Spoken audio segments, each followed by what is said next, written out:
मुअज़्ज़िज़ ख़वातीन व हज़रात, फ़रिंकलिन अपनी सवानह उम्री में लिखता है कि 7 साल की उम्र में मैंने बहुत दिनों में कुछ पैसे जमा किए।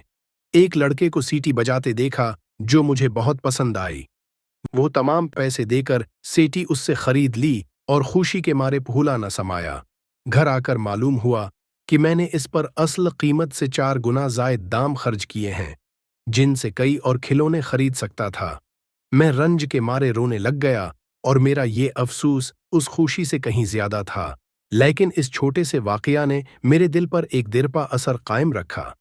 यानी कई दफा जब मुझे किसी गैर जरूरी चीज खरीदने की तरगीब होती तो मैं अपने आप से कहता, सीटी के लिए कीमत से ज्यादा मत खर्च करो, और अपना रुपया बचा लेता।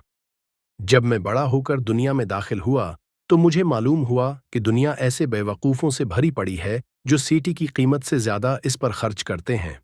जब मैं किसी तालिब शुहरत को देखता कि महज हुसूल शुहरत की गर्ज से वो मुल्की मामलात में शूर व गुल मचाता और अपने कारोबार में तगाफुल करके माली नुकसान उठाता है, तो मेरे दिल में ये ख्याल आता कि ये सीटी के लिए ज्यादा कीमत खर्च करता है।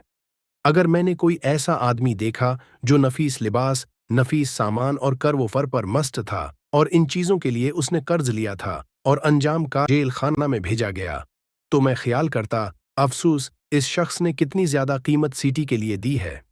अलगर्ज, मैंने नतीजा निकाला कि दुनिया में इंसानी तकालिफ के बड़े हिस्से का सबब यह है कि लोग मामला की कीमत लगाने में गलती करते और सीटी के लिए मुनासिब से बहुत कीमत देते हैं।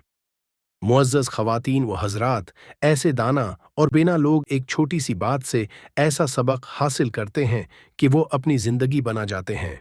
यही फ़रिंकलिन बाद में एक मिसाली दौलतमंद इंसान बन गया। हम सबको भी सीटी खरीदते वक्त उसके दाम सही तौर पर अदा करने चाहिए।